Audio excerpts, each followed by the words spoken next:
भक्ति के एक प्रोमिनेंट फिगर है समाज की, तो वो इस बात में इंटरेस्टेड होते हैं कि ऐसा होना चाहिए। तो जो उनके पिताजी के बहुत ही कोई घनिष्ठ मित्र साथी होते हैं जो उनसे अप्रोच करते हैं कि हम बाबा साहब के पिताजी को ये बात के लिए तैयार करेंगे कि वो इस बात के लिए मान जाएं कि इस बात के लिए मान जाए कि ये प्रोग्राम होना चाहिए। तो बाबा साहब तो उनके जब उनको कन्विंस किया जाता है कि ये एक अच्छा जो आयोजन होगा कि और एक मैसेज आएगा समाज में, तो वो इस तरह से उनको कन्विंस कर लेते हैं। तो फिर वो प्रोग्राम होता है, तो उसमें वो तथागत की पहली बार किताब जो बाबा साहब को गिफ्ट करते हैं, तो उससे बाबा साहब जब उस किताब को पढ़ते हैं तो उनको उससे प्रेरणा मिलती है कि तथागत बुद्ध का जीवन जो है, उनकी जो शिक्षाएं हैं वो पूरे जो मानवता है उसके लिए कल्याणकारी है, वो दुख मुक्ति और सुख प्राप्ति का उपाय है। तो जब उनको बहुत गहराई तक वो पढ़ते हैं तो उससे प्रभावित होके बाबा साहब जो है तथागत को अपने पहले गुरु मानते हैं। हालांकि बाबा साहब के जो परिवार का पूरा माहौल रहा है, जो उनके जो परिवार के जैसे बोलते हैं ना हमारे डाइटी होते हैं, इष्ट होते हैं, वो कबीर साहब ही थे, क्योंकि उनके पिताजी कबीर पंथी थे, उनके दादाजी थे, उनके घर में कबीर साहब की जो दोहे हैं, उनकी जो वाणी है उसका पाठ पठन अक्सर चलता रहता था, उस पर बातचीत होती थी। लेकिन बाबा साहब को वो उस किताब से उतने प्रभावित होते हैं कि वो तथागत को बिल्कुल उस प्योर फॉर्म में देख लेते हैं कि जहाँ पे कोई ईश्वर नहीं है और उनके धम्म के केंद्र में मनुष्य है, और उनकी जो शिक्षाएं हैं वो पूरी की पूरी सामाजिक हैं और समाज के कल्याण के लिए हैं, और उसमें किसी प्रकार का भेदभाव नहीं है, उसमें किसी प्रकार का कोई जातिवाद नहीं है, कोई भी किसी को ऊंच और किसी को नीच मानने का, यहाँ तक कि लिंग भेद नहीं है। ये सारी बातें बाबा साहब उसी से ही सीखते हैं। तो इसके ये कारण था कि वो तथागत को अपना पहला गुरु मानते हैं बाबा साहब। तो इसके बाद वो कहते हैं कि मेरे जो दूसरे गुरु हैं वो कबीर हैं, कि उसका कारण हम पहले बता चुके हैं कि कबीर साहब उनके पिताजी के ही इष्ट थे, जैसे वो उनको अपना गुरु मानते थे, तो उनके घर के वो माहौल था पहले ही। लेकिन बाबा साहब का जो तीक्ष्ण बुद्धि है या उनका जो कंपैरेटिव एनालिसिस है कि वो कबीर साहब की वाणी को भी पढ़ते हैं, और वो बहुत स्पष्ट रूप से इस लेक्चर में अपनी बात कहते हैं कि कबीर ने बहुत स्पष्ट किया है कि मनुष्य होना कठिन है, तो साधु क्या बने, जो इंसान नहीं बना वह महात्मा कैसे बनेगा। मतलब कि बाबा साहब कहते हैं कि एक मनुष्य बन पाना ही कठिन है कबीर के अनुसार, तो ये जो बाकी बातें ऊपर की बातें आती हैं वो कैसे संभव है। बात के मन की बात करते हैं कि जैसे तथागत ने मन को ही हर चीज के लिए बताया है कि what you think you become, और मन ही हर चीज का वाहक है, सब कुछ यहीं से शुरू होता है। तो कबीर साहब भी कहीं ना कहीं इसी बात पे जोर देते हैं कि हालांकि वो ईश्वर जो कबीर साहिब की जो टीचिंग्स हैं वो निर्गुण ईश्वर पे हैं, निर्गुण ईश्वर है, कि वो ईश्वर हालांकि ये ईश्वरवाद इसमें एग्जिस्ट करता है, कबीर आस्तिक हैं, तथागत पूरी तरह से नास्तिक हैं, उसमें ईश्वरवाद नहीं है, उस पर ईश्वर पे पूरी तरह से क्रॉस लगता है कि मैं इस बात को बिल्कुल रिजेक्ट करता हूँ, ईश्वरवाद को, आत्मा परमात्मा स्वर्ग नरक के कंसेप्ट को। लेकिन दूसरी तरफ कबीर जो हैं वो ईश्वरवादी हैं, वो आस्तिक हैं। लेकिन बाबा साहब इसमें एक म्यूचुअल पॉइंट ढूंढते हैं कि कबीर की शिक्षाओं में भी मन की ही बात है, वो भी ब्राह्मणवाद को, उसकी ऊंच नीच को वैसे ही रिजेक्ट करते हैं, वो भी समाजवाद की बात करते हैं, इक्वालिटी की बात करते हैं, वो ब्राह्मण की बहुत सारी बातें कि जो तू ब्राह्मण ब्राह्मणी जाया आन बाढ़ काहे नहीं आया, फिर वो मूर्ति पूजा को भी रिजेक्ट करते हैं, वो कहते हैं कि पत्थर पूजे रब मिले तो मैं पूजूं पहाड़। मतलब बाबा साहब उनकी शिक्षाओं को बहुत गहराई से पढ़ते हैं, जानते हैं और समझते हैं कंपैरेटिव एनालिसिस करके, कि कहीं ना कहीं ये जो कबीर साहब कह रहे हैं ये बिल्कुल ही इन्होंने बुद्ध की शिक्षाओं को अच्छे से समझ लिया है, और उसको समझ पाकर ही ये बात कह रहे हैं कि कहीं ना कहीं किसी ना किसी रूप में वो तथागत की बात ही करते हैं। यहाँ बाबा साहब जब मन की बात करते हैं तो उसमें यहाँ पे एक गांधी का एग्जांपल देते हैं कि मैंने गांधी को सारी उम्र में कभी भी महात्मा नहीं कहा है, क्योंकि जो व्यक्ति छल कपट में विश्वास करता है, और वो स्पष्ट लिखते हैं कि गांधी छल कपट में विश्वास करते हैं, इसलिए मैं तो उनको महात्मा नहीं मानता। इसीलिए वो कबीर की इस बात को कोट करते हैं कि जो व्यक्ति एक मनुष्य नहीं बन पाया वो आगे चलकर कोई साधु क्या बनेगा, वो महात्मा क्या बनेगा, क्योंकि उसके मन में तो अभी भी चोरी, ईर्ष्या, द्वेष, छल, कपट ये सब कुछ चल रहा है। तो इन बातों को बाबा साहब कबीर साहब की इन बातों को तथागत की जो बातें हैं, जो जो शिक्षाएं हैं, उनके साथ इस तरह से कोरिलेट करके देखते हैं और उनको अपना गुरु स्वीकार करते हैं, क्योंकि उसमें जो मनुष्य का जीवन है वो सीधे सीधा उसको रूपांतरित करने की बात है और उसको उसका कल्याण करने की बात है, उसको सुखमय बनाने की बात है। तो इस तरह से बहुत सारी बातें जो मतलब बाबा साहब जो हैं, कबीर साहब की जो राइटिंग उनकी है, उनकी जो वाणी है, उसको अपने लिए प्रेरणा उससे लेते हैं। फिर वो कहते हैं कि मेरे तीसरे गुरु जो हैं वो राष्ट्रपिता ज्योतिराव फूले हैं। अब वो राष्ट्रपिता ज्योतिराव फूले को अपना तीसरा गुरु ठहराते हैं, तो उनको किस कारण के कारण जो है जो अपना गुरु लेके मान के चलते हैं। वो देखते हैं कि फूले ने अपने जीवन में विद्या पे बहुत काम किया, एजुकेशन पे बहुत काम किया, फिर उन्होंने सोशल रिफॉर्म्स जो हैं, सामाजिक जो परिवर्तन है, जो जो बदलाव है लाने के लिए अपना सारा जीवन, उन्होंने फूले दंपति ने पूरा जीवन अपना जो है इस पे लगा दिया। फिर इसके अलावा वो बहुत बड़ी इकोनॉमिक मूवमेंट चलाते हैं, जो आर्थिक परिवर्तन की एक मूवमेंट है, जो कि बिल्कुल ही वंचित समाज जो है उसको आगे मतलब बढ़ाने के लिए चलाते हैं। वो उनके जीवन के जो काम है सारा, उनका जीवन है जो पूरा संघर्ष है, उसको पढ़ते हैं, उनके सत्य शोधक समाज को पढ़ते हैं। वो देखते हैं कि उन्होंने फूले ने अपने जीवन में जो सत्य शोधक समाज है वो उसमें इतने वॉलंटियर्स तैयार कर दिए, इतने कार्यकर्ता तैयार कर दिए कि उन्होंने जो गैर ब्राह्मण समाज है, जो बिल्कुल दुत्कारा हुआ, बिल्कुल हाशियागत, जिसको किसी प्रकार की समाज में जो एक रिप्रेजेंटेशन है, उसकी नुमाइंदगी नहीं है, उसकी प्रतिनिधित्व नहीं है, वो बाहर बैठा है, उसको अंदर लाने के लिए, समाज को मेन स्ट्रीम में लाने के लिए उन प्रताड़ित लोगों को और दोनों ने फूले दंपति ने अपने पूरे जीवन को उसके लिए समर्पित कर दिया। और उन्होंने देखा कि ये भी सीधे सीधे ही तथागत की शिक्षाओं से निकल के बात आती है कि ये जातिवादी विरोधी हैं, ये मानवतावादी हैं, ये समाज के लिए कल्याणकारी हैं, ये सामाजिक आंदोलन की बात कर रहे हैं, ये आर्थिक आंदोलन की बात कर रहे हैं, ये गरीबी मुक्ति की, दुख मुक्ति की बात कर रहे हैं। तो इन सभी को उन्होंने एक अपने एंगल से, अपने फार्मूले के साथ, अपने चश्मे के साथ देखा, या अपने जो जो उनकी समझ थी विशेष, कि जिसको वो देख पाते थे, जो कि नॉर्मली हर व्यक्ति देखने में माहिर नहीं होता है, कि उन्होंने देखा कि इनका काम बिल्कुल एक जैसा है। अब तथागत बिल्कुल अनिश्वरवाद की बात करते हैं, अनंतता की बात करते हैं, स्वर्ग नरक की बात नहीं बात करते हैं कि स्वर्ग नरक नहीं है, लेकिन हालांकि कबीर ये सब कुछ इसके विरोध में आस्तिक हैं और वो ईश्वरवादी निर्गुण ईश्वर को मानते हैं, लेकिन वो उसके बीच वाली बात जो है, जो समाज को प्रभावित करती है कि किस तरह से वो सीधी सीधी बात तथागत से आती है, वो इसलिए इस बात को कबूलते हैं कि उनका प्रहार जो विरोधी व्यवस्था पे है, जो अमानवीय व्यवस्था है, जो कि भारत के करोड़ों करोड़ों लोगों के नारकीय जीवन और जो गरीबी है उसका कारण रहा है, उसको उखाड़ फेंकने का है।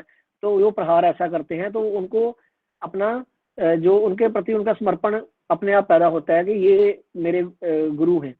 तो तीसरे गुरु जो राष्ट्रपिता ज्योतिराव फूले की हम बात कर रहे हैं, कि उन्होंने तो मतलब इतना बड़ा एक आंदोलन खड़ा कर दिया। उनकी किताब गुलामगिरी जो बाबा साहब ने पढ़ी तो वो आंदोलित हो गए। तो उन्होंने वो सारा कुछ उसमें से ये वाले जो एजुकेशन का फार्मूला है कि एजुकेशन बहुत जरूरी है, ये हालांकि बाबा साहब तो खुद, जैसे मैंने शुरू से बताया गया, कि शानदार ज़हीन दिमाग स्टूडेंट थे, बहुत ही इंटेलिजेंट स्टूडेंट थे। तो ये सारे जो ब्राह्मणिकल रिचुअल्स जो थे, जहाँ उस वक्त के जो इस तरह के जो पाखंड थे, उनको उखाड़ फेंकने के लिए जो राष्ट्रपिता ज्योतिराव फूले ने सत्य शोधक समाज जो तैयार किया, उसको बाबा साहब ने जब देखा, समझा पूरा, तो उनको पूरा इसके प्रति एक जो क्या कहते हैं उसको, श्रद्धा भाव पैदा होता है कि ये तो वास्तव में मेरे गुरु हैं, कि यही तो मैं चाहता हूँ कि समाज ऐसा आगे बदलाव आए। तो उन्होंने अपने ये जो तीनों गुरुओं के नाम लिए हैं और उनके जो उनकी मूवमेंट है, जो उसको एकदम से अपने समय के दौरान उसको हैंडल किया और उसको आगे बढ़ाने का काम किया। और यहाँ पे बाबा साहब फूले के बारे में बहुत स्पष्ट लिखते हैं कि पुरानी राजनीति में हम ज्योतिबा की राह से ही जा रहे थे। आगे चलकर मराठा हमसे अलग हुए, कोई कांग्रेस में जूठन खाने गया, उन्हीं में से हमारे राव बहादुर बोले हिंदू महासभा में गए। अब ये व्यक्ति जो है ये वहां पे मौजूद थे, वो उस वक्त बाबा साहब स्पष्ट कहते हैं कि वो यहाँ उपस्थित भी हैं। कोई कहीं भी जाए लेकिन हम ज्योतिबा की राह पर ही चलेंगे, साथ में कार्ल मार्क्स को भी लेंगे या किसी और को, लेकिन ज्योतिबा का मार्ग नहीं छोड़ेंगे। इस प्रकार ये तीन जीवन आदर्शों इस प्रकार ये मेरे तीन जीवन आदर्शों के हैं। इनसे सीख से मेरा इनकी सीख से ही मेरा जीवन बना है। अब बाबा साहब यहाँ पे देखिए स्पष्ट कर रहे हैं किस तरह से कि कोई कहीं भी जूठन खाने जाए, हमें उससे कुछ नहीं लेना है, हमें अपनी फिलॉसफी अपनी आइडियोलॉजी से परपक्ता से चलना है, उसको हम नहीं छोड़ेंगे। और हम जो राजनीति पुरानी राजनीति की बात कर रहे हैं, बेसिकली वो सामाजिक व्यवस्था परिवर्तन की बात कर रहे हैं कि हम ज्योतिबा राष्ट्रपिता ज्योतिराव फूले जी की जो विचारधारा है, जो कि सामाजिक बराबरी की है, आर्थिक बराबरी की है, गरीबी की मुक्ति से है, और जो कर्मकांड और पखंड की वो सारी जो व्यवस्था है उसके विरुद्ध है, हम उसको किसी भी हालत में नहीं छोड़ेंगे। हाँ, इसमें हम कार्ल मार्क्स को भी साथ ले लेंगे, क्योंकि वो आर्थिकता की एक मूवमेंट है, वो समाजवाद जो है, क्योंकि कार्ल मार्क्स भारत में पैदा नहीं हुए हैं, उन्होंने जातीय दंश नहीं झेला है, उनको भारत की जो गरीबी है उसके कारणों का उस तरह से नहीं पता है जैसे बाबा साहब को पता है कि भारत की गरीबी, भारत की सारी दुश्वारियां, भारत की सारी प्रॉब्लम्स जो हैं वो जाति से निकल कर आती हैं। लेकिन कार्ल मार्क्स के हिसाब से वो उनके हिसाब से जो है वो आर्थिकता से निकल के आती है, लेकिन भारत की आर्थिकता जो है वो भी जाति से निकल के आती है। कौन अमीर है कौन गरीब है उसका कारण भी जाति है। तो इन बातों की स्पष्टता बाबा साहब को बहुत ज्यादा थी, और उन्होंने यहाँ पे कार्ल मार्क्स को भी साथ लेने की बात कर दी, लेकिन ये नहीं कहा कि हम उस व्यवस्था में जाएंगे या हम अपने ट्रैक को छोड़ के किसी दूसरे के घर में चले जाएंगे जहाँ पे वो सारी विरोधी व्यवस्था जो है ताकतवर होती है। इसलिए मेरे ये जीवन के तीन आदर्श हैं, मैंने अपने जीवन की सारी सीख इन तीनों से ली है। इसके अतिरिक्त बाबा साहब कहते हैं कि मेरे तीन उपास्य प्रेरणा भी हैं, कि तीन ऐसे गुण हैं या बातें हैं कि जिनको मैं पूजनीय समझता हूँ, पूजता हूँ, कि जिनकी वजह से मेरे जीवन में ये सारा बदलाव आया है। जैसे आम लोगों के एक जगह एग्जांपल देके बोलते हैं कि मरियाई खंडोबा जैसे भगवान होते हैं लोगों के, तो मेरे भी ये तीन भगवान हैं कि मैं इनको अपनी जो पूजनीय समझता हूँ। तो उनमें से सबसे पहली जो मेरी प्रेरणा है वो विद्या है, कि विद्या के बगैर इंसान को शांति या इंसानियत मिलना असंभव है। विद्या सभी को मिलनी चाहिए, वह महासागर की तरह है। बुद्ध ने एक बार कहा है कि बुद्ध धम्म शुद्ध धम्म है, यहाँ भेदभाव नहीं है। श्रमण भिक्षु ब्राह्मण भंगी सब एक हैं। मेरे संग में आने के पूर्व उनका जो भी नाम रहा हो सब एक है। नाम चाहे जो हो, नदी नाला यमुना हो, ब्रह्मपुत्र हो, गंगा हो, गोदावरी हो, सभी नदियां अपने उद्गम से निकलकर सागर में जाकर मिली। सबका पानी जब मिल गया तब ये बता नहीं पाएंगे कि ये गंगा का पानी है या गोदावरी का। मेरा संग महासागर की तरह है, यहाँ जाति पाति नहीं है, आप सभी एक हैं। आपकी विद्या पाने की चाह है तो आप तो उसे सफल कीजिए। जिस प्रकार इंसान को अगर जिंदा रहना है तो उसे अनाज की जरूरत है, उसी प्रकार उसको विद्या की जरूरत होती है।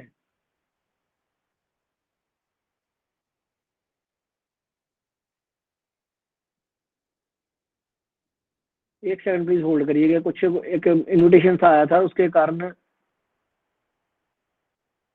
थोड़ी प्रॉब्लम हो गई इसमें। हाँ अभी ठीक है।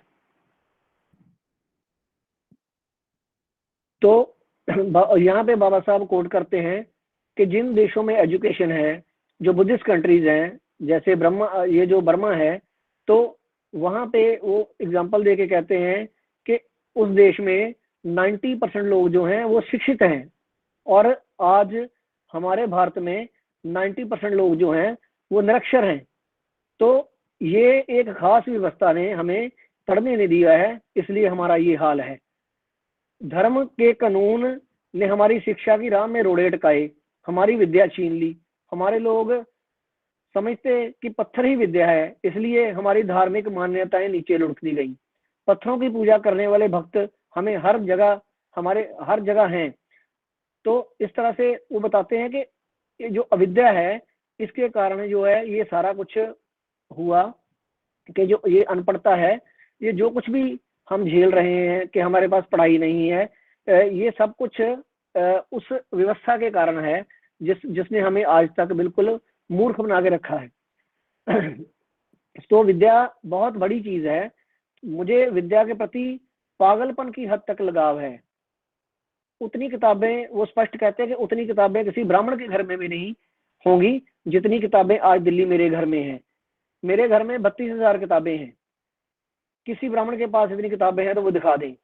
ठाकुर एंड कंपनी जो किताबें बनाती थी, कहते उनका कर्जा अक्सर मेरे सिर पे रहता है, कि उनका बिल जो है उधारी है वो मेरे सिर पे रहता है, कि मैंने इतनी किताबें खरीदी होती हैं कि मुझे उनके पैसे देने होते हैं। तो आ, वो मेरे पास इतने पैसे नहीं होते, लेकिन मुझे किताबों के लिए पागलपन है। मैं उस हद तक मतलब जाके इनको पढ़ता हूँ। और जब तक समाज में इस तरह का पागलपन नहीं होगा, वो समाज कभी भी तरक्की नहीं कर पाएगा जिसको पढ़ाई की इस तरह की ललक ना हो। फिर बाबा साहब उसकी एक एग्जांपल देते हैं, और वो कहते हैं कि अगर किसी व्यक्ति की प्रेमिका किसी दूसरे गांव में रहती है, तो रात को 12 बजे उसको उसकी याद आ जाए, तो वो रात को उठ के चल देता है। वो रास्ते में ना शमशान देखता है, ना नदी नाला देखता है, ना सांप कंकड़ पत्थर, कुछ भी नहीं देखता है, बस वो निकल पड़ता है और उसके घर पहुंचता है। इतना प्रेम जब पुस्तकों से होगा, तभी वह विद्या का सच्चा पुजारी बनेगा। मैं 24 घंटे विद्या की पूजा करता रहता हूँ। बाबा साहब ने यहाँ पे अपनी पहली पूजनीय चीज विद्या को कहा है। और सभी महापुरुषों ने, तथागत से लेके कबीर साहब या राष्ट्रपिता ज्योतिराव फुले को आप देखिए, तो वो भी अपना हमारा सबसे बड़ा दुश्मन अविद्या को ही बताते हैं। अब ये बाबा साहब अगर ये सारी बातें हमें बता पा रहे हैं, या हमारे महापुरुष जिनके सानिध्य में हम सब कुछ सीख रहे हैं, हमारे डॉक्टर भंते डॉक्टर करणशील राहुल जी हैं, तो ये सभी इसीलिए पॉसिबल है कि कब से सबसे पहले इन्हीं के पास विद्या आई है, और विद्या से ही वो चीज जो है आगे पैदा हुई है। फिर वो कहते हैं मेरी दूसरी जो प्रेरणा है वो स्वाभिमान है। कहने मैंने अपने जीवन में कभी किसी से कोई याचना नहीं कही, किसी बात के लिए मैंने किसी के आगे हाथ नहीं फैलाया है। ये तो हर किसी का लक्ष्य होता है कि उसका पेट भरना चाहिए, लेकिन वो कहते हैं मेरा लक्ष्य था कि मेरा पेट भरना तो लक्ष्य हर इंसान का होता है, लेकिन मैं अपने लोगों की सेवा भी करना चाहता था, ये मेरा दूसरा लक्ष्य था, और ये करनी ही होगी, ऐसा मैं मानता हूँ। एक डॉक्टर प्रांजपे थे, वो उन्होंने उनको एक महाविद्यालय में, बाबा साहब यूनिवर्सिटी में इकोनॉमिक्स के प्रोफेसर की नौकरी दिलवाई। उन्होंने उनसे कहा और ऐसे उन्होंने करवाई। फिर उन्होंने कहा कि तुम्हें 13 लेक्चर लेने होंगे, 13। तो बाबा साहब कहते हैं कि मुझे सिर्फ ये नौकरी के लिए नहीं आया हूँ, मैं सिंपली ये काम करने के लिए, अपनी पेट पूजा के लिए नहीं करने के लिए, कमाई करने के लिए नहीं आया हूँ नौकरी, जो अपने मेरा आजीविका कमाने के लिए। मेरा मकसद बहुत बड़ा है और मुझे समाज के लिए जीना है। मैं सिर्फ 4 लेक्चर ले सकूंगा। अगर आपको मंजूर है तो मैं नौकरी करूंगा, नहीं तो मैं इसको छोड़ने को तैयार हूँ। तो इसलिए मैं समाज सेवा को छोड़कर भारी तनख्वाह की राह पर नहीं गया। राह अपने आप बनती गई। लोगों ने थैलियां स्वीकार करके घर बनाए। ये उन लोगों की बात करते हैं कि ऐसे भी लोग हैं मेरी जानकारी में कि जिन्होंने बहुत सारे रुपयों का लोन ले रखा है, उनके नाम पे प्रॉमिसरी नोट्स लिखे हुए हैं, और वो लोगों से लाखों रुपए की जो थैली है वो लेके अपना कर्ज चुका रहे हैं। यहाँ बाबा साहब वो 1,18,000 वाली बात पे बात करते हुए कह रहे हैं कि वो भी लोग हैं कि जो लोगों के इस तरह के खून पसीने की कमाई को अपना कर्जा उतारने के लिए अलग अलग जगह में इस्तेमाल करते हैं, यूज करते हैं। फिर मैंने कभी किसी को जाके ये नहीं कहा कि मुझे ये वाला पद दे दीजिए, मुझे फलां बना दीजिए, मुझे फलां जगह पे लगा दीजिए। मैंने इस तरह की कभी भी कोई याचना कहीं भी नहीं की है। हाँ, मैंने औरों के लिए अर्जियां जरूर दी हैं। मैंने औरों के लिए अपनी जो अर्जियां हैं वो जरूर लिखी हैं, और वो उसका मकसद भी समाज सेवा है। लेकिन एक भी चिट्ठी मेरे अपने बारे में हो तो आप मुझे दिखा सकते हो। हाँ, एग्जेक्टिव काउंसलर होने की मेरी बड़ी तीव्र इच्छा थी, वह पूरी हो गई। वो बाबा साहब एक बहुत ही, जो वो पद था वो वाइसराय की कैबिनेट में जो था वो उसमें उनको चुना गया। तो ये वो अपना एक प्राप्ति बताते हैं। वो कहते हैं मैं बस यही बताना चाहता हूँ कि दीनता नहीं होनी चाहिए, ये माने मैं कुछ हूँ। बाबा साहब यहाँ पे अपने आप को बहुत स्ट्रांग, अपने जो स्वाभिमानी होने के नाते वो भगवान को भी चैलेंज करते हैं, और यहाँ कहते हैं मैं भगवान को भी कमतर आंकता हूँ, इतना मेरा स्वाभिमान तेजस्वी है, मेरा स्वाभिमान का सामना कौन ईश्वर या देवता है वह भी नहीं कर सकता। और मेरी तीसरी प्रेरणा है चरित्र। यहाँ पे बाबा साहब कहते हैं कि मुझे याद नहीं आता कि कभी मैंने अपनी जिंदगी में किसी के साथ दगाबाजी की हो, किसी को धोखा दिया हो या स्वार्थ के लिए पाप किया हो। इस बारे में मुझे गर्व महसूस होता है। मैं कई बार विलायत गया, लेकिन अब तक मैंने कभी शराब नहीं पी, सिगरेट नहीं पी, मुझे किसी चीज की लत नहीं। किताब और कपड़ा ये दो बातें बहुत प्रिय हैं। चरित्र संवर्धन का गुण मुझ में बड़े पैमाने पर है, ये बताने में मुझे बहुत गर्व महसूस होता है। इस प्रकार मेरे 3 गुरु और 3 प्रेरणा है। मैं इन्हीं से बना हूँ, इन्हीं की शक्ति से मैं इस पद पर पहुंच सका हूँ। मैं केवल कारण हूँ, मैं केवल एक पुतला हूँ जिसने जिसमें जिनमें इनके कारण जान है, इसलिए इनका अनुकरण कीजिए। आपने मेरा सम्मान किया, ये केवल व्यक्ति के लिए ना होकर इन 3 उच्च मानव मूल्य के आदर्श के प्रति कृतार्थ कारण किया गया है। ये कहकर मैं इस राशि को स्वीकार कर रहा हूँ। मतलब वो स्वीकार भी कर रहे हैं, लेकिन काम फिर वो जो पर्पज है उसको कहीं भी वो छोड़ नहीं रहे हैं। फिर वो कहते हैं कि 1919 में मैं उस साल में पहली बार उनका जो एनकाउंटर होता है, जब वो राजनीति में एंटर करते हैं, तो राजनीति में कदर करते, तब से गांधी के साथ हमारा एनकाउंटर होता है, उनसे हमारा जो है टक्कर होती है। उनसे मेरी कभी नहीं बनी। कई तरह की कोशिशें हमने की। महाड़ का पानी का सत्याग्रह, नासिक का मंदिर प्रवेश का सत्याग्रह, कई तरह के सत्याग्रह किए हैं। चावदार तालाब का पानी पीने का, कालाराम मंदिर प्रवेश का। ये इससे हमें कोई, उस मंदिर में प्रवेश कर जाने से हमें कोई, हम अमर नहीं हो जाएंगे। वे हमारे अधिकार की लड़ाई मात्र थी, लेकिन किसी ने सहानुभूति नहीं दिखाई। अखबारों में हमारे व्यंग चित्र छपा करते थे, हमारे कार्यक्रमों के लिए संवाददाता नहीं आते थे। अब ये बातें यहाँ पे देखने वाली हैं कि हम आज भी मीडिया की जो करेक्टर है उसको देखते हैं। आज भी हम क्या मीडिया को क्या क्या नाम दे के बोलते हैं, और कितना बोलते हैं कि हमें वो हाशिए पे रखते हैं। ये आज से नहीं है। ये देखिए, अगर आप साहब कांशीराम जी को पढ़ते हैं तो वो भी यही बातें करते हैं कि ये जो ब्राह्मण बनिया मीडिया है ये हमें बिल्कुल बाहर रखता है। तो यहाँ पे बाबा साहब बहुत स्पष्ट रूप से उनके बारे में लिख रहे हैं कि वो हमारे कार्टून बनाते थे, व्यंग चित्र बनाते थे अपने उनके संवाददाता में। आज भी उनको बहुत जगह पे खुद भी हमें रुकना पड़ता है, हमारे जो लोगों को, कि अगर हम कुछ बोलते हैं तो उसको उल्टा पुल्टा कर कुछ और बना देते हैं, अर्थ बदल देते हैं, और वैसे तो हमें स्पेस ही नहीं मिलता है। तो कहते हैं कि किसी की सहानुभूति हमारे प्रति नहीं थी, किसी ने हमें सहानुभूति नहीं दिखाई। अभी फिर कहते हैं कि हमारे कार्यक्रम के संवाददाता नहीं आते थे। मैं वंचित भारत का संपादक था। 1919 से लेके 1942 तक मैं संपादक रहा।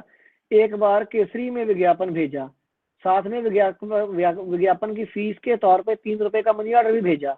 मनी ऑर्डर वापस आ गया, जगह नहीं होने के कारण बताया गया।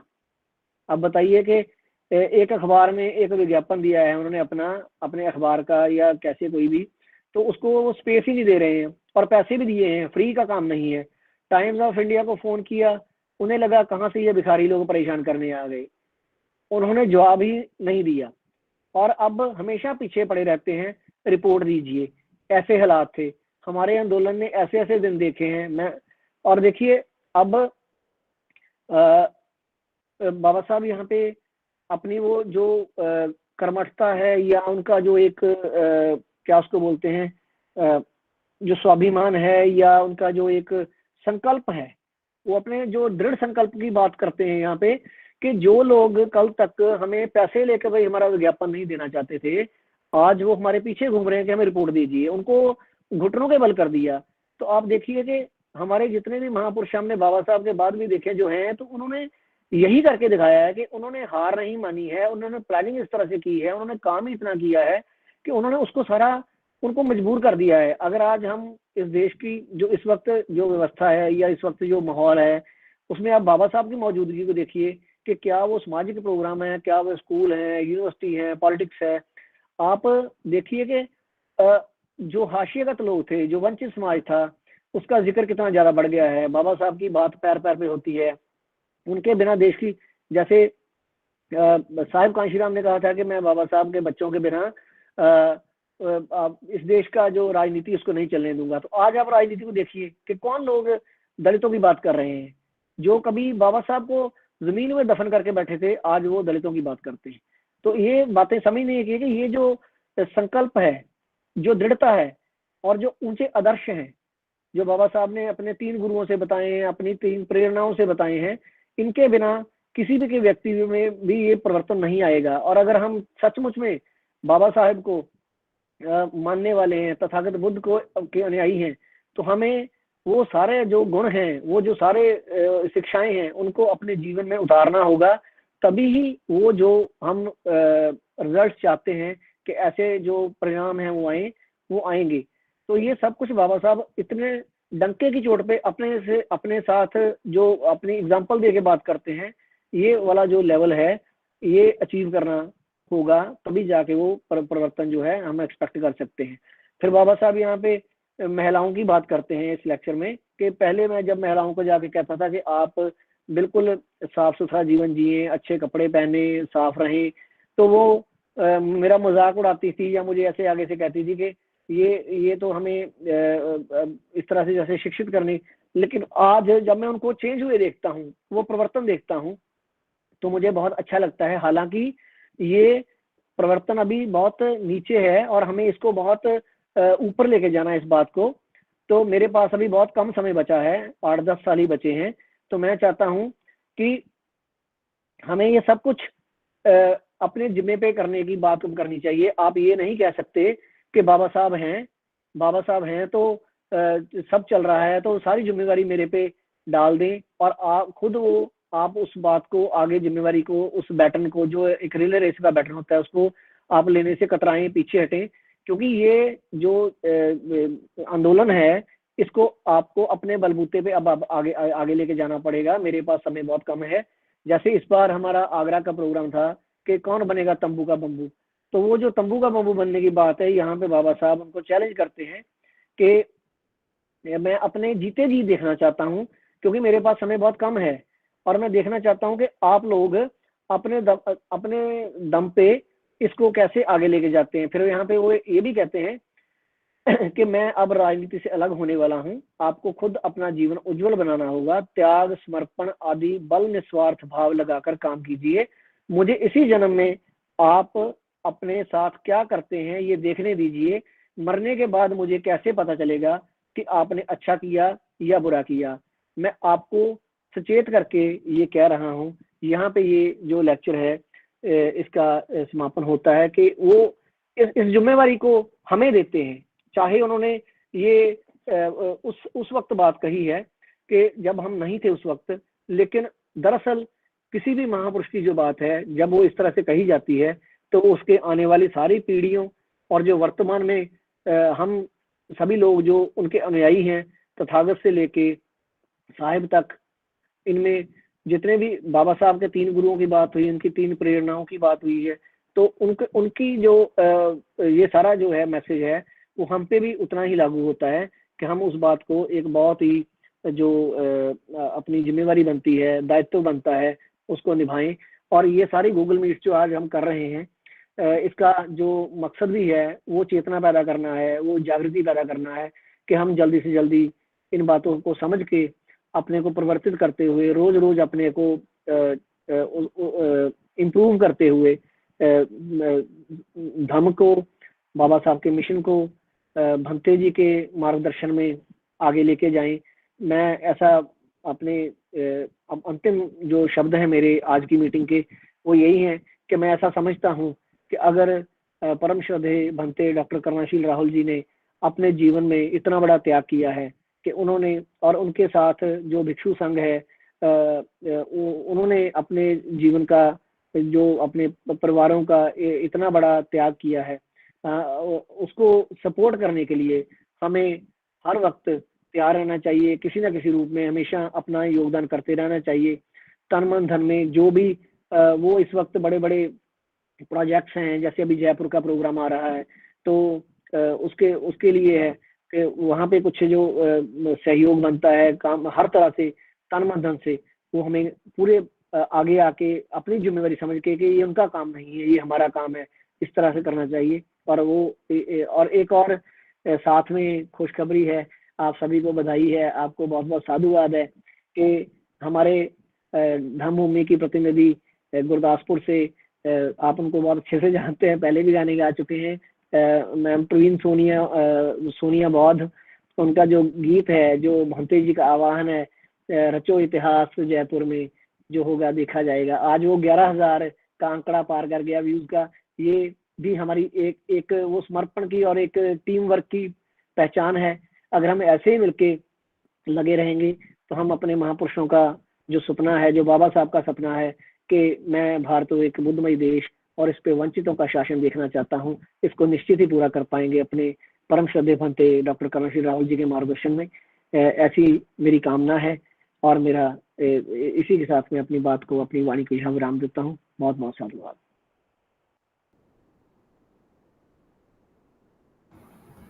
कश्यप साहब, हाँ जी जी, भंते जी को भिक्खु संघ को वंदामी और नमो बुद्धाय, जय भीम सबको।